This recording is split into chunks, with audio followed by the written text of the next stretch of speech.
Shalom adik-adik, puji Tuhan kita dapat berkumpul lagi di dalam ibadah virtual PT kita pada pagi hari ini. Sebelum kita memulai ibadah PT kita, kakak persilakan adik-adik untuk bersaat teduh terlebih dahulu.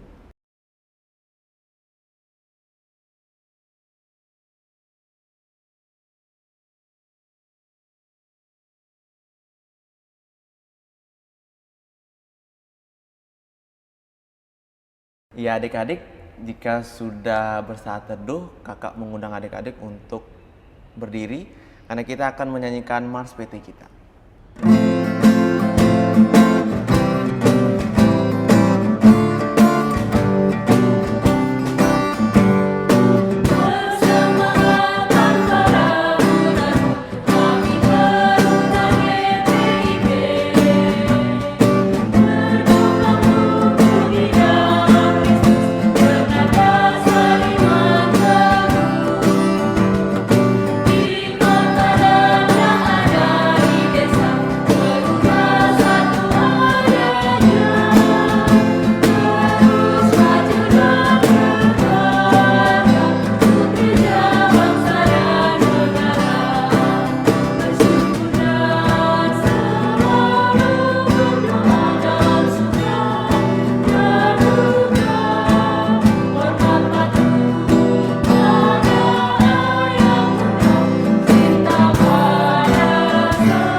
Tetap berdiri, kita akan menyanyikan dari Gita Bakti 18, marilah bernyanyi puji Tuhan.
Ya adik-adik, kita masuk ke dalam doa pembuka.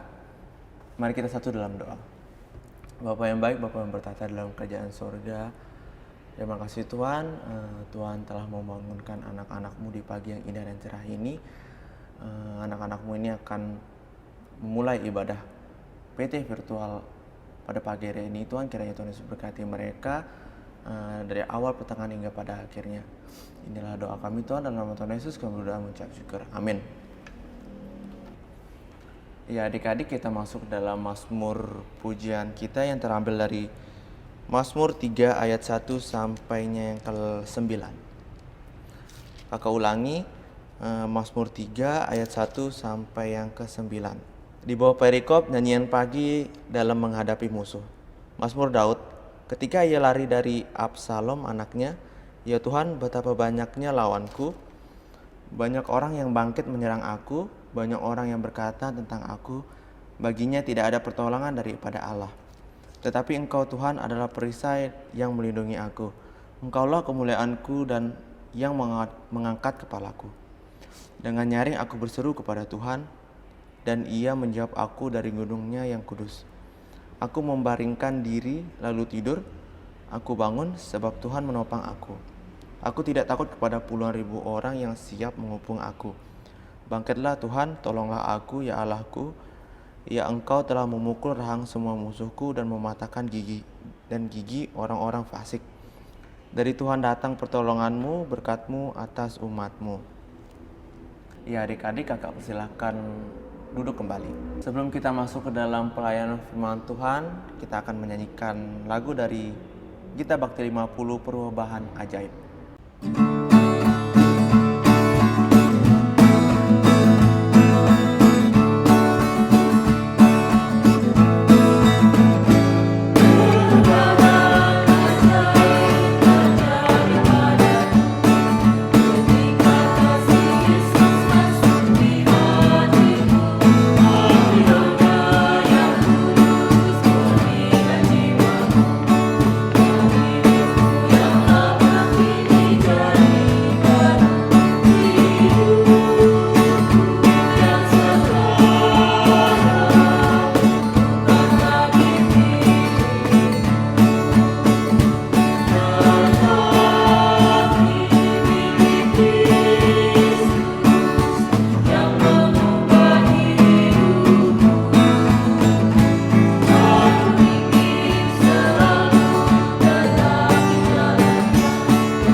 Dipersilahkan pelayan firman Tuhan Kak Nofri.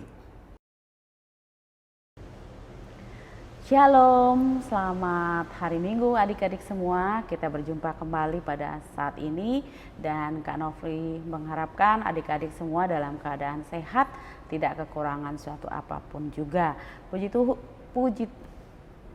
Puji Tuhan, kita bisa bertemu kembali pada saat ini dan kita akan mendengarkan bersama-sama dan merenungkan firman Tuhan, yaitu terambil dari kitab Esra pasal 1 ayat 1 sampai 5. Ya, adik-adik bisa mempersiapkan pembacaan Alkitab hari ini terambil dari kitab Esra pasal 1 ayat 1 sampai 5. Bila adik-adik sudah menemukan, kita akan berdoa memohon pertolongan Roh Kudus. Mari kita berdoa. Tuhan Yesus, Allah yang maha baik, Allah yang kami sembah di dalam Tuhan kami Yesus Kristus, kami mengucap syukur Tuhan kalau pada pagi hari ini Tuhan kembali memberikan kami kesempatan untuk bertemu walaupun dalam ibadah virtual. Kiranya Tuhan memberkati ibadah kami dari awal dan pada saat ini ya Tuhan sampai pada akhirnya. Saat ini kami akan mempersiapkan diri untuk membaca dan merenungkan firman Tuhan.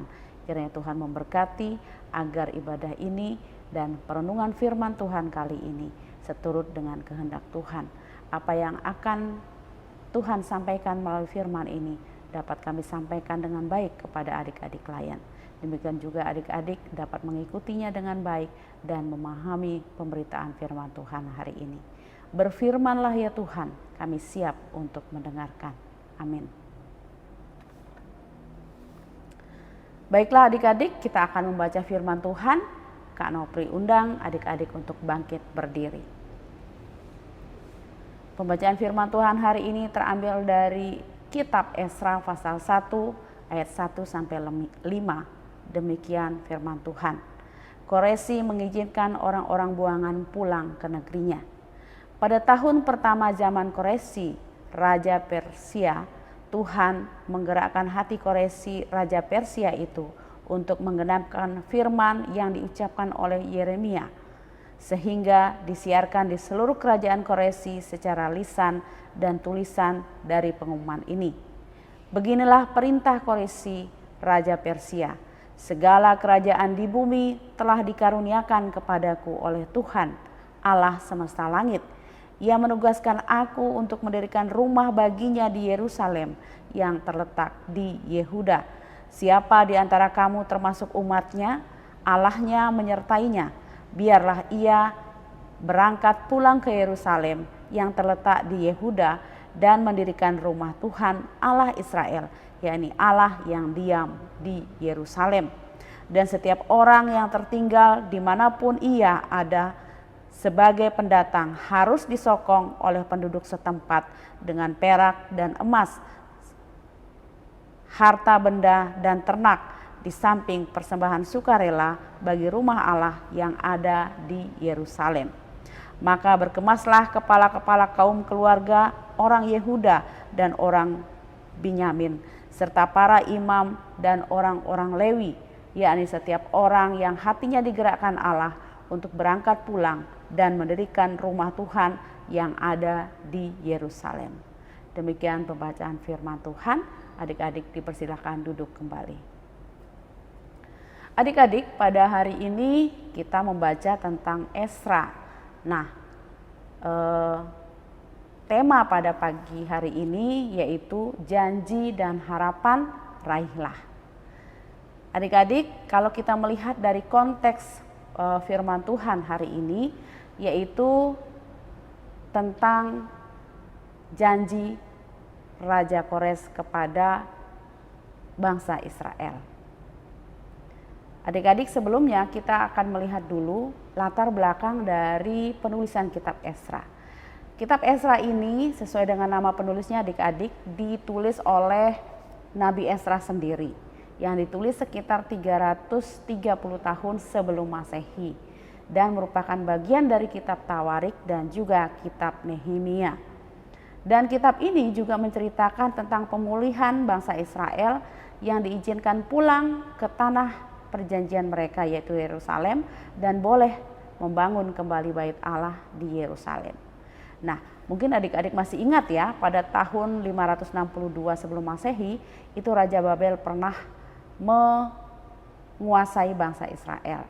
Dan ketika tahun 562 tersebut Raja Nebukadnezar tersebut meninggal dunia. Lalu perlahan-lahan kejayaan dari kerajaan Babel itu mulai surut dan dikuasai oleh kerajaan Persia dan rajanya yaitu Raja Kores. Nah, kemudian Raja Kores pada tahun pertama pemerintahannya itu mengizinkan bangsa Israel untuk kembali ke Yehuda dan menjanjikan pemulihan bangsa Israel.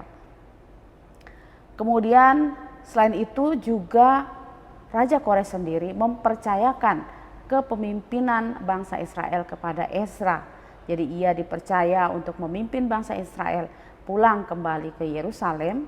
Kemudian dia dipercaya untuk membangun kembali Yerusalem, membangun kembali bait Allah, dan juga dia berwenang untuk memimpin bangsa Israel sekaligus dia berwenang untuk mengangkat para hakim.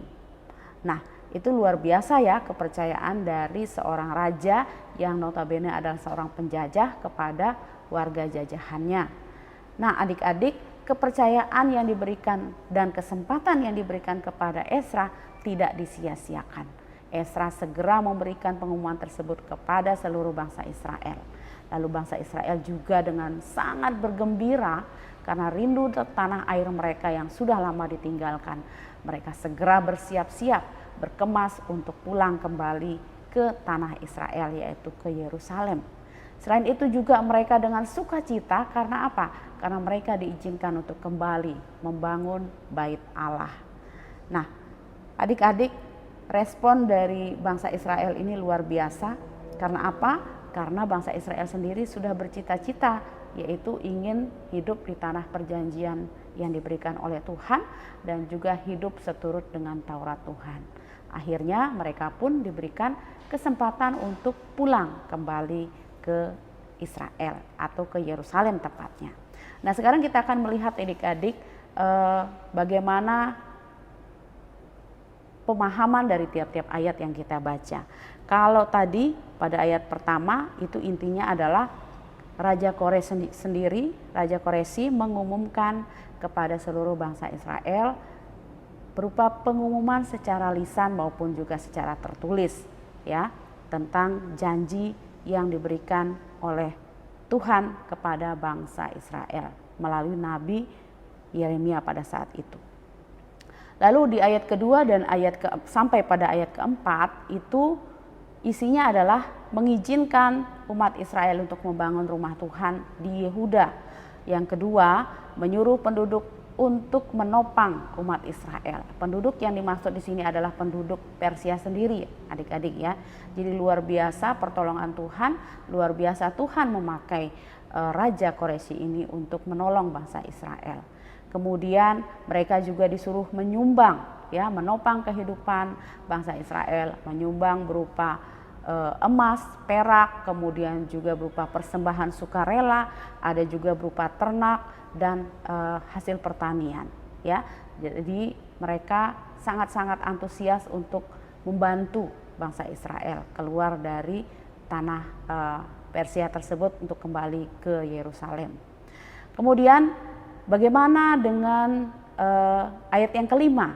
Di ayat yang kelima itu menunjukkan bagaimana respon bangsa Israel yang bersikap sangat-sangat antusias, bersiap-siap, berkemas ya dengan semangat mereka memuji Tuhan, mereka mempersiapkan diri dan keluarga mereka untuk kembali pulang ke Yerusalem. Walaupun mungkin di sana ada harta benda mereka yang sudah mereka dapatkan selama bertahun-tahun ya, berpuluh-puluh tahun, tetapi ketika mereka pulang, mereka tidak memikirkan hal itu kembali. Mereka hanya bersiap-siap membawa apa adanya yang bisa mereka bawa, kemudian mereka dengan semangat kembali ke Yerusalem untuk membangun kota Yerusalem dan juga untuk membangun rumah Tuhan yang ada di sana yang sudah hancur ketika penjajahan bangsa Babel. Lalu dari sini adik-adik, apa sih maknanya bagi kita dari pembacaan ini? Yang pertama adik-adik, janji Allah kepada Yeremia ternyata tidak melupakan bangsa Israel. Walaupun bangsa Israel sudah pernah menderita di bawah pemerintahan Nebukadnezar, tetapi bangsa Israel tetap diingat oleh Allah, tetap diberkati, sehingga Allah memakai Raja Koreshi untuk menyelamatkan bangsa Israel, untuk memberikan bangsa Israel keleluasaan untuk kembali ke tanah perjanjian mereka, untuk membangun kembali rumah Tuhan, untuk membangun kembali kota tempat tinggal mereka. Dan selain itu, adik-adik, kesempatan yang diberikan oleh Raja Koreshi itu tidak disia-siakan oleh Ezra. Dia segera merespon dengan baik, demikian juga dengan bangsa Israel. Langsung mereka bersiap-siap, mereka langsung berkemas dan segera mungkin pulang ke Yerusalem. Bahkan Ezra membawa persembahan-persembahan yang diberikan oleh Raja Koreshi pulang ke Yerusalem, yaitu persembahan yang ditujukan untuk pembangunan rumah Tuhan dan juga segala harta benda. Nanti kalau adik-adik baca di ayat yang ke-7 dan seterusnya, di situ ada banyak harta benda yang dirampas ketika penjajahan Babel, dibawa ke kuil-kuil dari Nebukadnezar dan itu dikembalikan dengan utuh ya oleh Raja Koreshi untuk kembalikan ke rumah Tuhan. Ya, luar biasa raja ini dipakai oleh Allah. Dan yang kedua adik-adik, masa depan kita termasuk masa depan adik-adik itu tidak lepas dari yang namanya kesempatan yang ada. Nah, kesempatan yang ada itu harus juga adik-adik respon dengan segera, dengan baik, dengan sungguh-sungguh ya, dan tindakan yang tepat. Karena janji Allah kepada adik-adik ya, itu adalah sebuah harapan. Nah, kesempatan itu adalah jalan yang diberikan oleh Allah untuk mencapai harapan tersebut, ya. Nah, jadi bila adik-adik ingin mencapai harapan atau cita-cita, maka haruslah segera merespon setiap kesempatan yang ada dengan sungguh-sungguh dan tentunya ada kewajiban-kewajiban yang harus adik-adik lakukan, ya kan, supaya bisa mencapai cita-cita tersebut. Nah, yang paling penting di atas semuanya itu adalah adik-adik harus selalu mengandalkan Tuhan dan memohon pertolongan Tuhan. Nah, bagaimana penerapannya adik-adik? Penerapannya adalah pertama, bila adik-adik punya cita-cita, maka adik-adik harus menuliskan cita-cita tersebut di sebuah kertas, lalu adik-adik harus mendoakannya berulang-ulang ya adik-adik. Tidak cukup hanya sekali, tapi harus didoakan terus-menerus. Lalu yang kedua, bila Tuhan memberikan kesempatan, bisa melalui orang tua, bisa melalui guru, bisa melalui teman ataupun orang lain, maka adik-adik harus menggunakan kesempatan itu dengan baik ya. Jangan disia-siakan atau biar aja mereka yang ikut, aku enggak mau aku pingin senang-senang, aku pingin malas-malasan, aku pingin nonton dulu, aku pingin ngapain dulu, hangout sama teman-teman dan lain sebagainya. Nah ya, jadi adik-adik harus mempergunakan kesempatan itu karena kesempatan tidak datang dua kali ya. Lalu seterusnya adik-adik untuk mencapai cita-cita yang dengan hasil yang bagus, maka adik-adik harus melakukan kewajiban-kewajiban yang menjadi prasyarat untuk mencapai cita-cita tersebut. Contohnya nih, misalnya adik-adik ingin menjadi seorang dokter, ya. Nah, Kalau untuk menjadi seorang dokter pastinya yang pertama adik-adik harus rajin berdoa, ya, rajin beribadah, membaca firman Tuhan.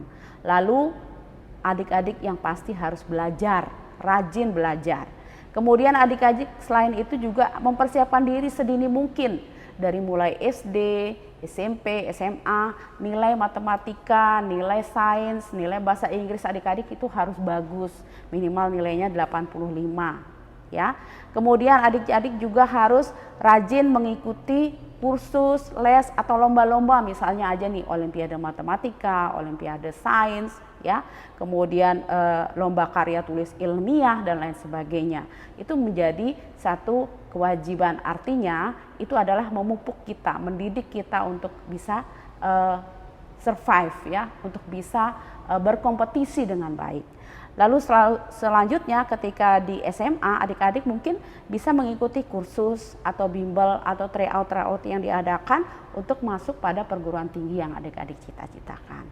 Nah, mudah-mudahan dengan cara seperti itu cita-cita adik menjadi dokter itu bisa tercapai. Demikian juga dengan cita-cita yang lainnya, ya. Di SMA sekarang kan banyak tuh yang namanya SMA, SMP, ya, itu banyak yang namanya lomba-lomba secara daring atau virtual, ya. Ikuti aja adik-adik, dan biasanya di masa pandemi ini kan biayanya tidak terlalu mahal. Nah, itu adalah kesempatan adik-adik untuk bisa memperoleh sertifikat, bisa memperoleh menguji kemampuan diri, dan banyak lagi pasti hal-hal yang berguna yang lainnya. Nah, semoga saja dengan penjelasan kakak kali ini tentang firman Tuhan yang kita baca dari Esra pasal 1 ayat 1 sampai 5 ini bisa adik-adik pahami dengan baik dan tentunya harus dilakukan. Raihlah janji Allah dan cita-cita kalian dengan setia berdoa dan mohon pertolongan Tuhan, dan yang pastinya memanfaatkan setiap kesempatan yang ada dengan rajin dan tekun pantang menyerah. Nah, adik-adik ada tugas nih untuk adik-adik, ya, yaitu pertama adik-adik membuat di satu kertas yaitu cita-cita adik-adik. Setelah itu adik-adik harus membuat kira-kira persyaratan apa nih atau apa yang harus saya lakukan untuk bisa mengejar cita-cita tersebut. Nah, setelah itu adik-adik doakan segala yang sudah adik-adik tulis itu, baik persyaratannya maupun juga cita-cita adik-adik, selalu dibawa dalam doa. Semoga Tuhan memberkati sehingga adik-adik bisa mencapai cita-cita adik-adik. Demikian firman Tuhan hari ini. Tuhan Yesus memberkati kita semua. Amin. Adik-adik, kita akan masuk di dalam doa. Mari kita berdoa. Ya Tuhan Allah yang makasih, terima kasih untuk kesempatan Tuhan boleh memberikan kepada kami penjelasan dan perenungan firman Tuhan pada hari ini. Kiranya Tuhan memberkati agar kami dapat mengerti dan memahami firman Tuhan ini dan kami dapat melakukannya dalam kehidupan kami sehari-hari, terutama di dalam kami mencapai cita-cita kami. Berkatilah agar kami senantiasa rajin dan taat setia berdoa dan memohon pertolongan Tuhan, serta dengan memanfaatkan setiap kesempatan yang ada untuk membuat diri kami menjadi lebih baik dan berkenan di hadapan Tuhan. Ya Bapa Allah yang Maha Baik, pada saat ini juga kami berdoa untuk adik-adik Pelkat PT yang ada di Gereja WR Supratman dan juga yang ada dimanapun juga. Engkau berkati dalam pendidikan mereka, dalam keseharian mereka, dalam kesehatan mereka, dalam pergaulan mereka ya Tuhan. Dalam masa pandemi ini juga Tuhan Engkau berkati dan lindungi mereka sehingga terhindar dari virus tersebut. Ya Bapa Allah yang makasih, Engkau berkati juga orang tua adik-adik klien sehingga mereka dapat bekerja dengan baik walaupun dalam keadaan sulit seperti ini. Tetapi mereka tetap bersemangat dan juga tetap setia untuk senantiasa mengucap syukur kepada Tuhan melalui ibadah-ibadah. Kami juga mau berdoa ya Tuhan, buat adik-adik kami yang pada saat ini mungkin minggu ini ada yang mendapatkan sukacita karena berulang tahun. Kiranya Tuhan memberkati, atau prestasi-prestasi yang lain yang telah mereka raih. Biarlah Tuhan memberkati sehingga kedepannya mereka menjadi lebih baik kembali. Tuhan, kami juga menyerahkan buat adik-adik klien yang pada saat ini dalam keadaan kurang sehat. Kiranya Tuhan memberkati mereka, melindungi mereka, memberikan kekuatan dan kesembuhan. Sehingga pada kesempatan minggu yang akan datang, mereka dapat bersama-sama mengikuti ibadah kembali dalam ibadah Minggu Persekutuan Taruna, baik secara daring maupun kesempatan-kesempatan Zoom meeting bersama yang diadakan. Ya Bapa Allah yang Maha Baik, kami menyerahkan juga bangsa dan negara kami, terutama dalam mengatasi wabah COVID ini Tuhan. Kiranya Tuhan memberkati setiap pemerintahan kami dari pusat sampai kepada daerah. Vaksin-vaksin yang telah disebarkan maupun juga orang-orang yang sudah menjalankan vaksinasi, kiranya Tuhan juga memberkati agar vaksin yang diberikan itu dapat bekerja dengan baik pada tubuh mereka dan memberikan kekebalan terhadap virus COVID-19 ini Tuhan. Kami serahkan tenaga-tenaga kesehatan maupun juga orang-orang sukarelawan yang telah bekerja keras untuk membantu korban-korban daripada virus ini. Kiranya Tuhan memberkati mereka dan keluarga mereka dalam pekerjaan mereka. Demikian juga Tuhan, pada saat ini Tuhan, dengan cuaca yang selalu berubah-ubah, kiranya Tuhan memberkati kami agar senantiasa waspada dan Kamu jauhkan negara kami, daerah kami ini dari bencana alam yang dahsyat ya Tuhan. Kau berikan kami kekuatan untuk melewati setiap keadaan-keadaan cuaca yang buruk ini. Demikian juga untuk kesehatan kami. Ya Bapa Allah yang Maha Baik, kami menyerahkan seluruh hidup dan kehidupan kami, pemberitaan firman Tuhan ya Tuhan, yang pada saat ini ditebarkan juga kiranya Tuhan menolong agar semuanya boleh sampai kepada hati kami dan boleh bertumbuh dan berbuah di dalam kehidupan kami hari lepas hari. Ya Tuhan Allah yang Maha Baik, inilah doa dan permohonan kami. Engkau sempurnakan segala doa kami sebagaimana Tuhan mengajarkan doa yang sempurna kepada kami. Bapa kami yang dalam surga, dikuduskanlah namamu, datanglah kerajaan-Mu, jadilah kehendak-Mu di bumi seperti di surga. Berikanlah kami pada hari ini makanan kami yang secukupnya, dan ampunlah kami akan kesalahan kami, seperti kami juga mengampuni orang yang bersalah kepada kami. Dan janganlah membawa kami ke dalam pencobaan, tapi lepaskanlah kami daripada yang jahat.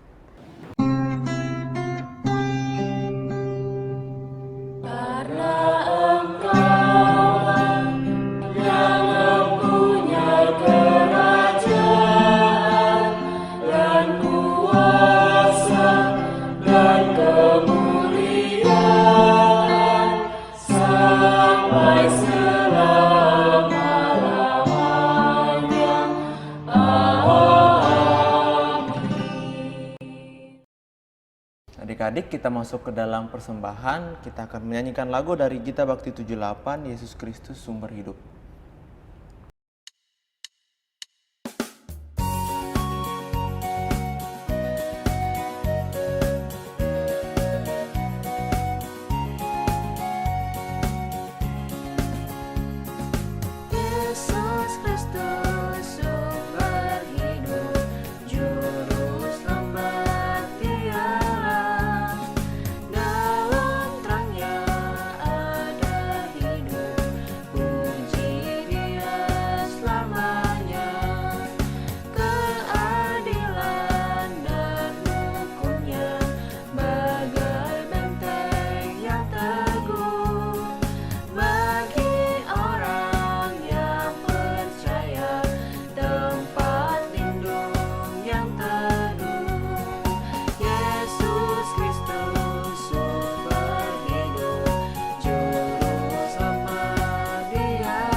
Adik-adik, kakak undang untuk bangkit berdiri. Mari kita satu di dalam doa. Tuhan Yesus, terima kasih Kamu baru saja memberikan persembahan kami Tuhan. Tolong berkati persembahan ini agar menjadi berkat pelebaran kerajaan-Mu di muka bumi ini Tuhan. Inilah doa kami Tuhan, dalam nama Tuhan Yesus kami berdoa mengucap syukur. Amin. Ya adik-adik, kakak persilahkan untuk duduk kembali. Kita masuk ke dalam warta PT. Tapi kakak mau mengucapkan terima kasih untuk pelayan firman, Kak Nopri, beserta pemain musik dan perekam video. Kakak juga mau terima kasih untuk adik-adik yang sudah beribadah virtual PT pada pagi hari ini. Ya, untuk warta PT-nya seperti biasa, ibadah online jam 9 pagi di channel YouTube GPIB WR Supratman. Mungkin adik-adik bisa mengundang teman-teman yang lain untuk beribadah PT. Oke. Ya adik-adik, kita masuk ke dalam pengutusan. Kakak undang adik-adik untuk bangkit berdiri karena kita akan menyanyikan dari Gita Bakti 116, Yesus inginkan dirimu bersinar terang.